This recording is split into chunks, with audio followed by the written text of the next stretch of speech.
Have you ever wondered why you think the way that you do?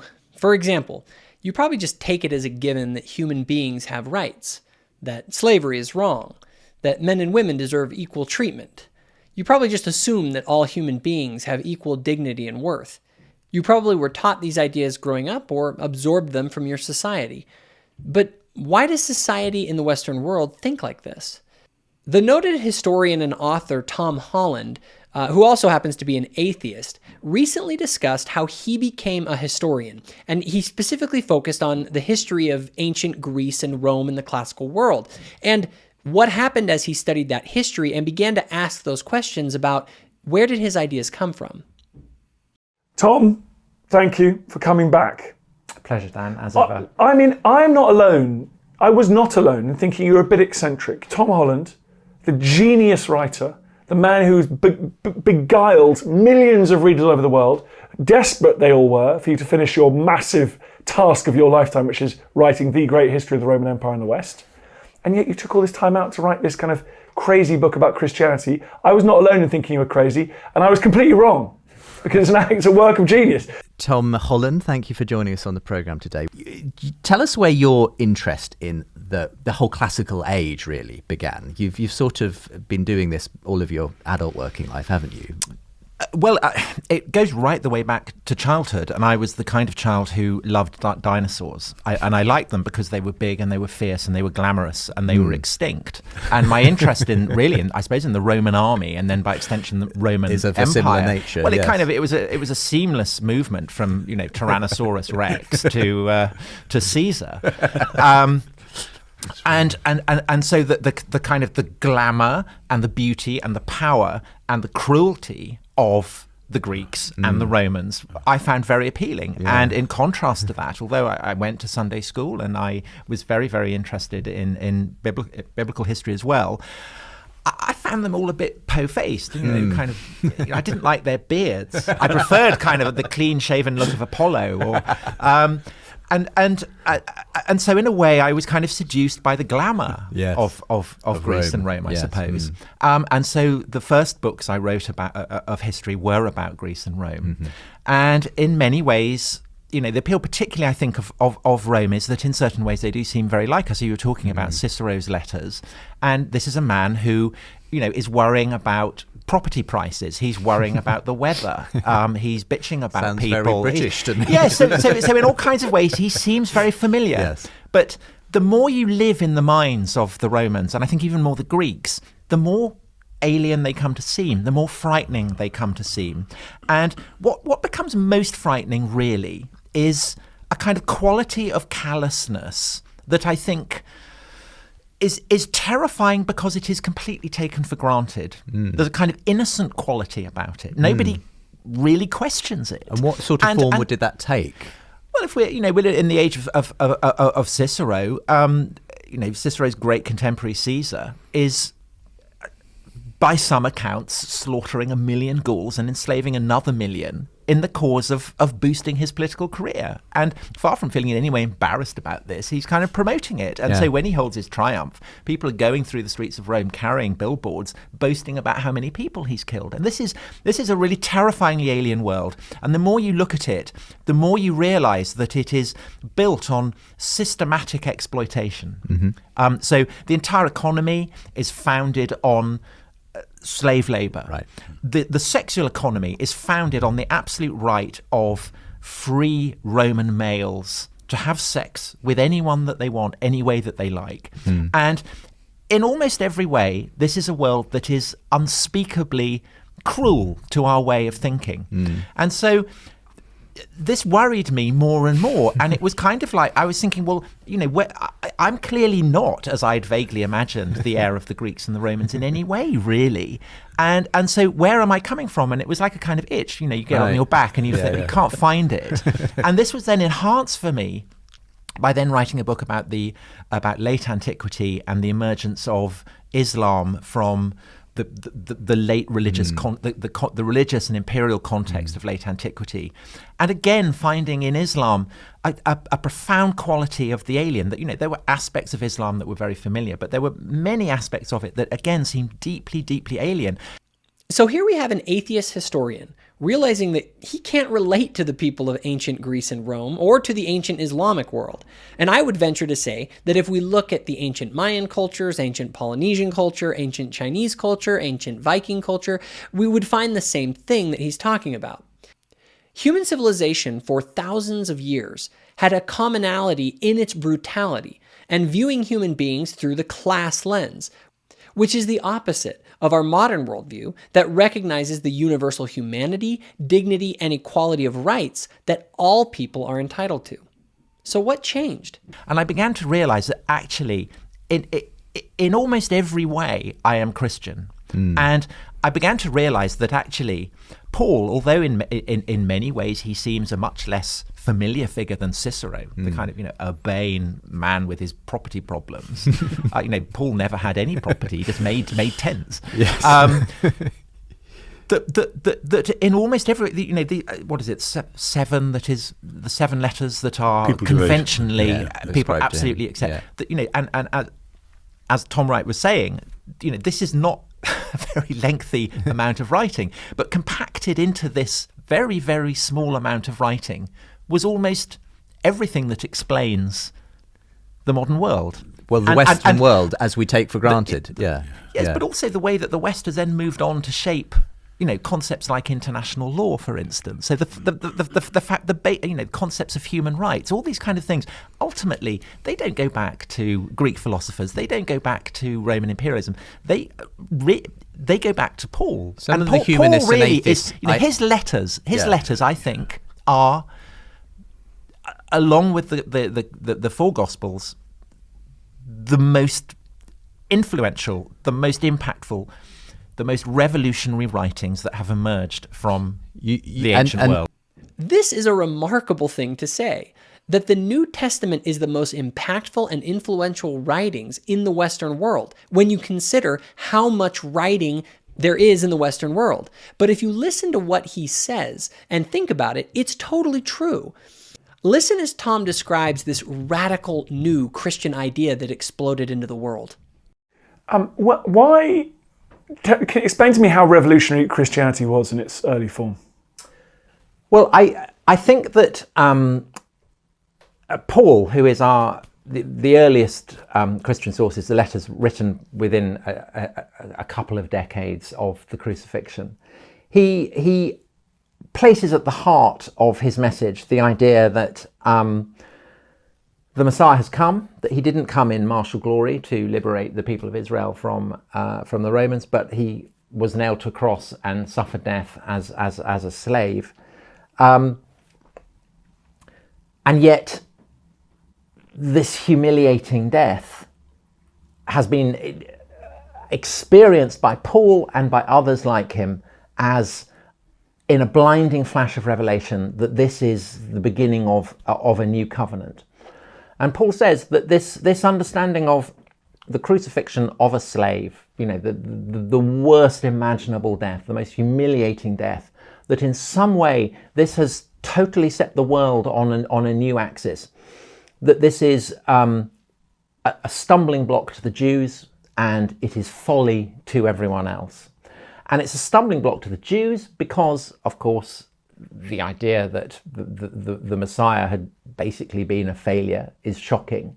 And yet Paul says that he's drawing this conclusion clearly from his understanding of the Jewish scriptures, from the way in which actually going through the Jewish scriptures, the all-powerful God, the creator of heaven and earth, seems to have identified with losers, with those at the bottom of the heap, with those who get kicked around, with those who have sand kicked in their face by the local bullies. But it's also a stumbling block to the Jews, of course, because in some mysterious way, which Paul and all his recipients again seem to accept, and Paul is kind of groping after a way to explain it, this slave who was nailed to a cross in some mysterious way was a part of the one creator God. And so that therefore implies that there is a kind of a potency in suffering, in defeat, in being the lowest of the low, that is incredibly subversive of just about everything that people in the 1st century AD take for granted. I don't think you can understand how radical this idea was in the first century. In that time, essentially all notions of God had him as the conquering hero. The archetype of the conquering king was the archetype of the ideal in that world, and therefore God was portrayed as the conqueror. The story of Jesus, the God of these losers, the slaves, the weak, and the oppressed, brought about a deep change in the mindset of common people who embraced the story of Jesus. It served, as Holland said, to subvert the current moral order, what Nietzsche called the master morality. In this morality, the good was to be the conqueror, the dominator.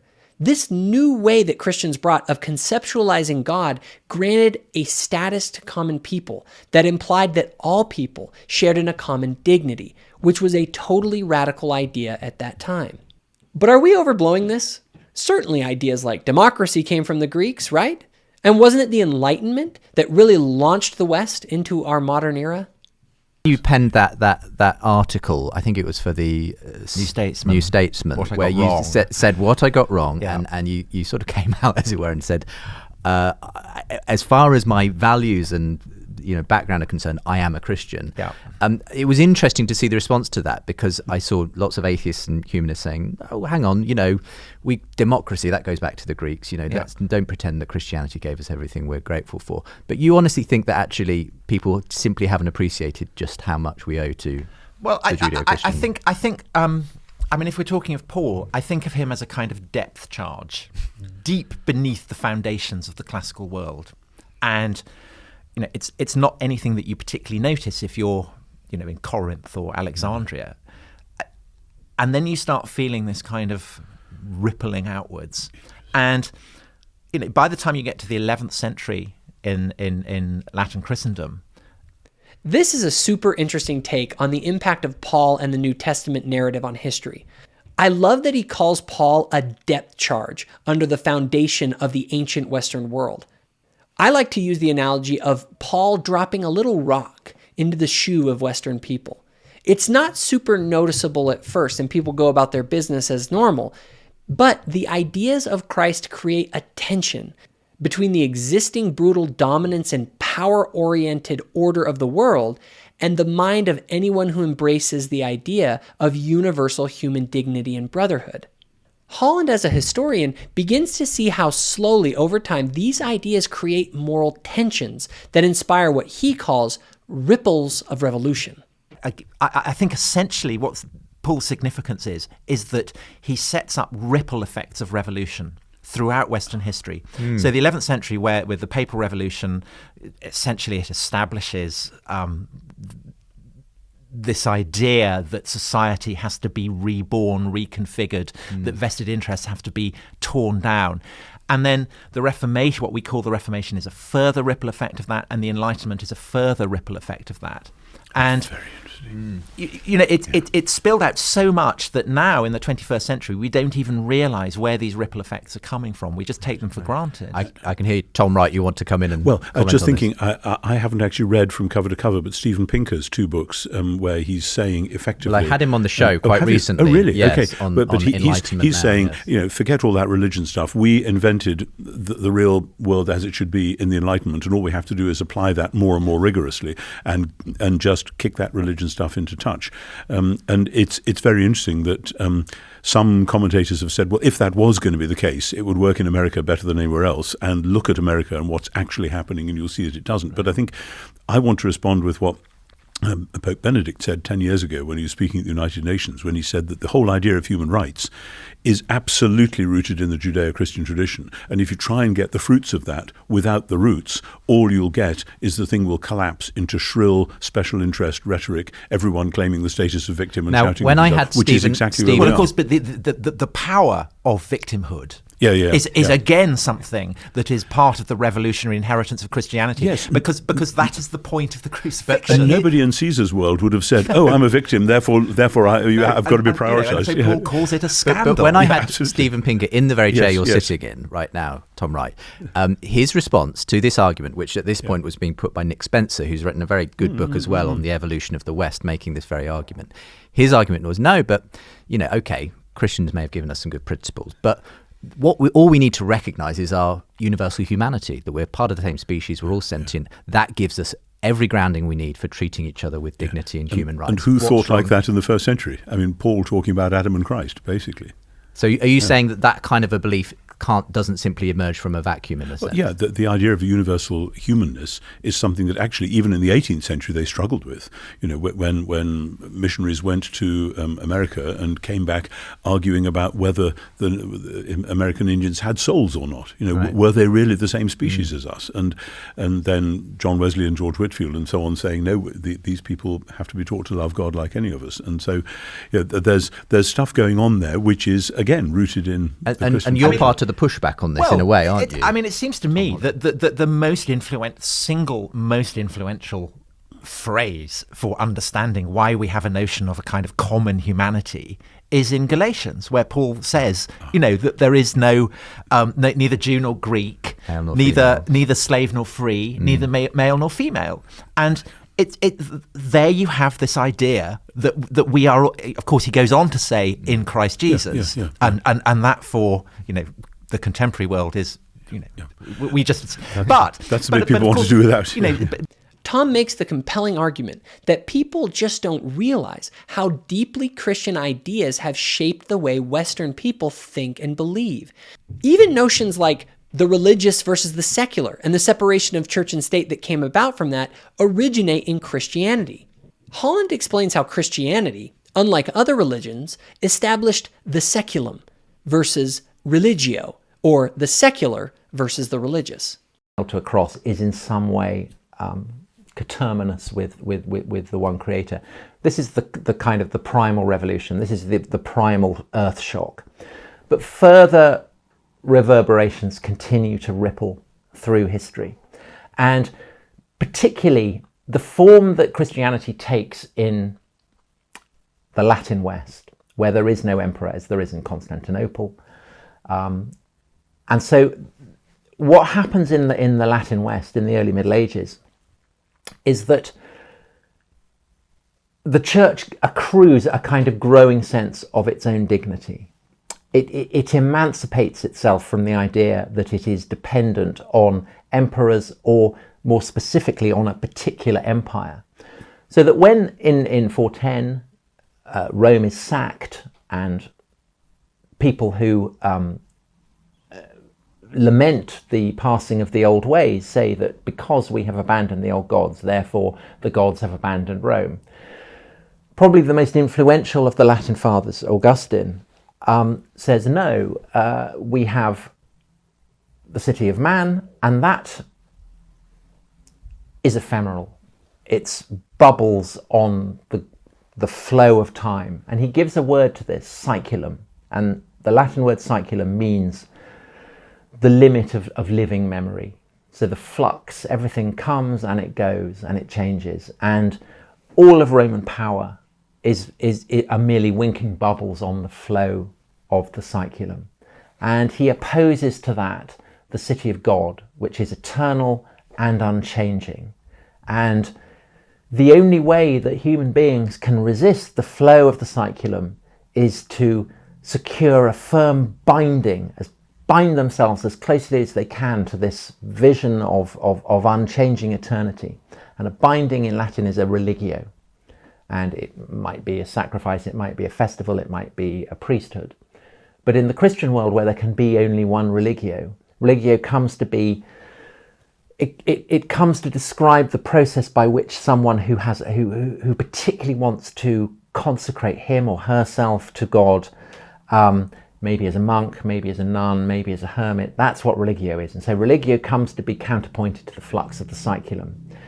It's really ironic that people who claim to be secular only can do that because Christianity established a distinction that was never seen in any other society. And it was this distinction that carved out a space that was independent of religion, and thus created the preconditions for a separation between church and state, and the ability to have religiously neutral institutions and greater levels of pluralistic diversity. I guess my obviously that's incredibly compelling. I guess my only thought is how much comparative history do you have to look at Japan, South Asia, Central American civilizations to, or do you not need to sort of look at it in terms of a kind of a laboratory testing of these ideas? Well, I think you have to test, for instance, the proposition that a notion of the saeculum, a notion of what will become the secular, is distinctive to Western Christendom, and that clearly seems to me the case. And one of the things that complicates this is that we speak European languages, and European languages are saturated in Christian assumptions. And we, over the course of our history, have then taken these languages and implanted them in other reaches of the world. So in India, for instance, you will get people who speak English, better than I do. But in speaking English, they are using words that are freighted with Christian assumptions. And so secular would absolutely be one of them. By the time the British are going to India, they are doing so as Protestants who have developed a very different sense of what secular means to what it had meant in the heyday of the Middle Ages, still more in the age of Augustine, because with the Reformation, the notion of religio as being something distinctive to monks or nuns, it's been democratized. Everyone now has a religio, so a sense of a kind of personal bond with the divine. But at the same time, religion, the anglicization of this Latin word religio, also means something that is distinct from what's coming to be called the secular. So you can say, what is the religion in England? What should it be? This is the great issue that the Civil War is fought over. What is religion in France? What is religion in the land of the Turks? And what is the religion in Hindustan, in the land of the Hindus, in the land of the Indians? And the British go there and say, what is the religion? And it's an insane question, because they don't have a religion. I mean, religion would have meant nothing to a Christian in the Middle Ages, still less to a Hindu, an Indian, because it's simply not a conceptualization that they have. But the British are able to kind of, rather like Procrustes, the robber in the Legend of Theseus. Cannibal. Yes, who has a magical bed, and he either stretches people or he lops limbs off to make them fit this magical bed. That's basically what the British do. They go there and they see that the Hindus have temples, and they have what appear to be priests, and they have what appear to be scriptures, and so they construct something, a religion of the Hindus, which they start by the turn of the 18th, 19th century to call Hinduism. And they say, well, this is the religion of the Hindus. And then they say, well, there is this secular space, and there's the religion of the Hindus, the religion of Islam, there's all the various religion of the Buddhists, whatever, and they construct these images that are patterned on Christianity. And so, although the British do not convert India to Christianity in the way that, say, the Spanish convert the Mexicans to Christianity, nevertheless, when the Raj ends, when India becomes independent, it becomes independent as a secular state. That's written into the constitution. And this reflects a kind of assumption that the Indian elite, all of whom have been educated in British schools and who reflect the stamp of kind of the English language and the freight of assumptions that it carries, that the secular is an unproblematic term, that everyone's had this notion of the secular, but they haven't. And this is increasingly being pointed out by Indian scholars. So one of them, who I quote in the book, says that the process of Christianization happens in two ways. It happens through conversion, and it happens through secularization. And he's absolutely right. This is a great example of the power of Christian language and assumptions. By creating the idea of the secular, an idea totally foreign in ancient India, Christianity is the reason that India set up a westernized, secular state rather than a Hindu state following the end of British rule. But again, isn't this all ultimately rooted in secular human values rather than religious ones? The notion of the secular, the notion of something called Hinduism being a religion, is an alien import. It is an alien way of seeing the world. And yet because we are the goldfish swimming in this in this water, we don't see it. We don't recognize that we're in water. We don't recognize we're in a bowl. And the ambition of the book is to kind of try and open the eyes of people, of readers, to the fact, we are in a bowl. And this bowl has a very distinctive contour and shape. So let's talk about this goldfish here, Dan in his bowl. Okay, so I'm somebody, as you know, who does not believe that the world was created in 7 days by God. I don't go to church. I don't believe in I'm not a practicing believer. I am an atheist, and yet you are telling me that atheism itself. You call yourself a humanist. Humanist. You would define yourself as a humanist. Yeah. So you are saying that the foundation of humanism is quite a strange one. It's the notion that humans have a distinct status, that they are somehow special. Where does this conviction come from? This idea that humanity somehow has a kind of universal dignity. Well, it doesn't come from the Greeks. It doesn't come from the Romans. It comes essentially from Genesis, the very book that you've just poo-pooed, because in Genesis it says that God creates man and woman in his own image. And so for Jews and Christians, man and woman has an inherent dignity that is much greater than that really of any other civilization. It's a kind of universal dignity. And humanism is essentially an attempt to abstract this notion from the kind of the matrix of Christianity and to allow it to kind of live without the cultural framework that had originally given it its life force. Yes, but all the spiritual framework. Yeah, the spiritual framework. But isn't that okay? I mean, isn't it okay? It's fine. Yeah. I mean, it's fine. Yeah. But it is a faith position, and it is no less a faith position than that of a Protestant or a Catholic, and it is recognisably bred of the marrow of Christian civilization. And you would not be a humanist were it not for the fact that you live in a society shaped by Christian assumptions. And in a way, much of intellectual culture in the West over the past 150 years has been an attempt by various people who no longer believe in the Christian God to find a justification for the beliefs that derive from Christianity. So it may be, by saying I'm a humanist, it may be by saying I'm a Marxist, and Marx's great pretense is that his indignation at the sufferings of the poor at the hands of the rich, his conviction that there will be a day of judgment when the poor will inherit the earth and the rich will be cast down. His conceit is that he has derived all this from the purely objective number crunching that he's been doing in the reading room at the British Library. But it's evident when you read Marx that his indignation at the suffering of those who are evicted by rapacious landlords, children who go blind from working in factories late into the night, people in far-off colonies oppressed so that the bourgeoisie can have sugar for their tea.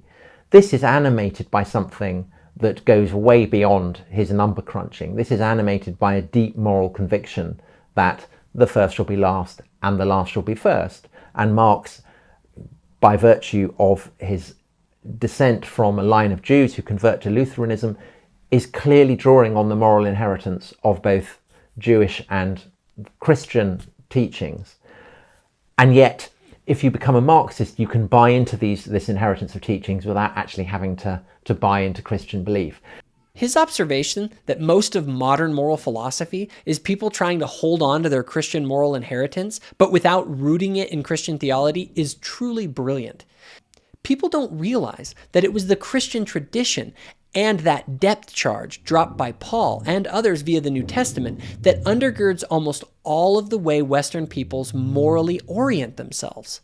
They mandate lawyers to fashion entire frameworks of international law that can, in a sense, consecrate the church as the first modern state, a state that lays claim to its own sovereignty, that enshrines the legal system of the church as the ultimate source of recall for people across everywhere in Christendom, and the Pope himself at the head of it. And the people who structure these are the canonists, the canon lawyers, who fairly soon are inscribing as a right of the poor. Up until then, it's been thought that the rich have a duty to give to the poor, but these canon lawyers start to inscribe in the frameworks of law that are applied across Christendom that the poor and the weak have a right. And so we're getting the birth of some very radical notions there as well. So the Middle Ages, far from being a kind of ossified, frozen period of time, are absolutely the opposite. This is a convulsive process of revolution, and it establishes a kind of archetype of reformatio, of reformation, of revolution that will repeat over and over again throughout European history from then on. Because, of course, at the heart of Christianity is the principle that the first shall be last and the last shall be first. Do you see how this works? When Christianity instills the universal dignity of all mankind, it lights a flame of social reformation, in which it frames the idea of social progress toward a society where universal human dignity is fully realized. It is this framing of social progress towards universal human dignity that undergirds essentially all Western social movements. And these have ultimately emerged from the Christian notion that universal human dignity is the goal to be pursued by a just society. And this is something that would have been totally alien to the Romans, the Hindus, the Greeks, the Aztecs, the Mongols, the Vikings, and essentially every other major civilization in history apart from the West. Now, I can hear many people watching this saying, but what about human rights violations committed in the name of Christian faith and the use of scripture to justify that? To that, I would say that Tom Holland, like myself, does not see this as a linear line of progress. He rightfully points out that the Christian ideal from the start was up against the existing world order and had to face those who would still mingle unchristian political and social interest with Christian teachings. The Christian idea of universal human brotherhood and dignity may have been the light that defined Western progress, but it had to claw its way out of the default darkness of the human condition. What Holland rightly points out is that if you look closely, you will see how the common root of nearly all Western morality and its emergent drive for social improvement is rooted in these ideas from the New Testament. So slavery would be the classic example. Slavery, the conviction that slavery is wrong emerges from a very particular climate of radical Protestantism. It's Quakers, then it's self-proclaimed evangelicals. And it's this very, very distinctive form of Protestantism that kind of just catches flame and ends up obliging Lord Castlereagh, against his better judgment, to go to the Congress of Vienna and to argue that slavery should be abolished. But the people that Castlereagh is arguing with are essentially Catholic powers, France, Portugal, Spain. So he can't couch his arguments in terms that are, in the evangelical terms. He doesn't really believe in it anyway. So to convince the Catholic powers, he gropes after this ancient Catholic idea of rights that which is embedded in canon law, which had already been invoked by Spanish friars in the 16th century. So it wasn't a wholly alien notion to them. And Castlereagh fuses the kind of the evangelical conviction that slavery is wrong with a kind of Catholic canon law assumption that every human being has rights, and fuses it and creates essentially a framework of what we would now call international law. Even science is ultimately rooted in both Christian institutions and Christian ideas. Similarly, the construction in 19th century of a concept called science, which, science is simply means a kind of a framework of knowledge. People have been studying sciences in universities, Christian institutions, of course, since the High Middle Ages. But the notion that there is something called science, this is a kind of a conceptualization of the mid-19th century. And So you say, well, what is science? People now tend to assume that science, again, a bit like the secular, is just something that's always existed. It's always been there. You have debates about did the Greek, what was the contribution of the Greeks to science? What was the contribution of the Muslim caliphate to science? But it's hopelessly anachronistic. Science is constructed at a time when the notion of religion has as a category has essentially evolved over the preceding centuries. Science is constructed as its doppelganger. Science is constructed to be what religion is not. And yet, as is the way with doppelgangers, it bears the stamp of what it's rejecting. So what you will find with people who are not the people who are doing what we might call science, but people who are promoting science as a solution to the superstition that is supposedly embodied in something called religion. People who write in that kind of way, what they're doing is saying, science enables us to banish superstition. It enables us to bring the people who had walked in darkness into a great light. It enables us to understand the way that we should live our lives properly. And those who promote and propagate this perspective cast themselves as moral arbiters. They have no hesitation in saying what is right and wrong. And in doing that, of course, they are betraying their origins in Protestant assumptions about Catholicism. The whole narrative that is constructed in the 19th century, that there's been a kind of age-old war between something called religion and something called science, this is simply an expression of the kind of the age-old, the traditional Protestant animus against Catholicism, except that it's now including Protestantism itself within its targets. But someone like Richard Dawkins is an infinite, is an incredibly Christian figure. The morality that he's preaching clearly draws from the inheritance of the English Protestantism that in which he was born. It's just that he's now including Christianity as something that he's condemning, and he's replaced it with something called science. So what does this all mean for us today, where Christianity clearly is in decline in the West? But at its core, humanists, Marxists, those who think that science teaches us liberal values, all that they're doing is grappling around for some way in which they can justify clinging on to Christian morality without Christian belief. But isn't that scrabbling around necessary if you decide that you quite like Christian morality? You think that Jesus and Paul were extraordinary and transformative philosophers, thinkers, but you don't believe that Jesus was a deity? Of course. If you lose your faith, then you have to find some other way but you want to keep hold of the package, then you have to find some other way.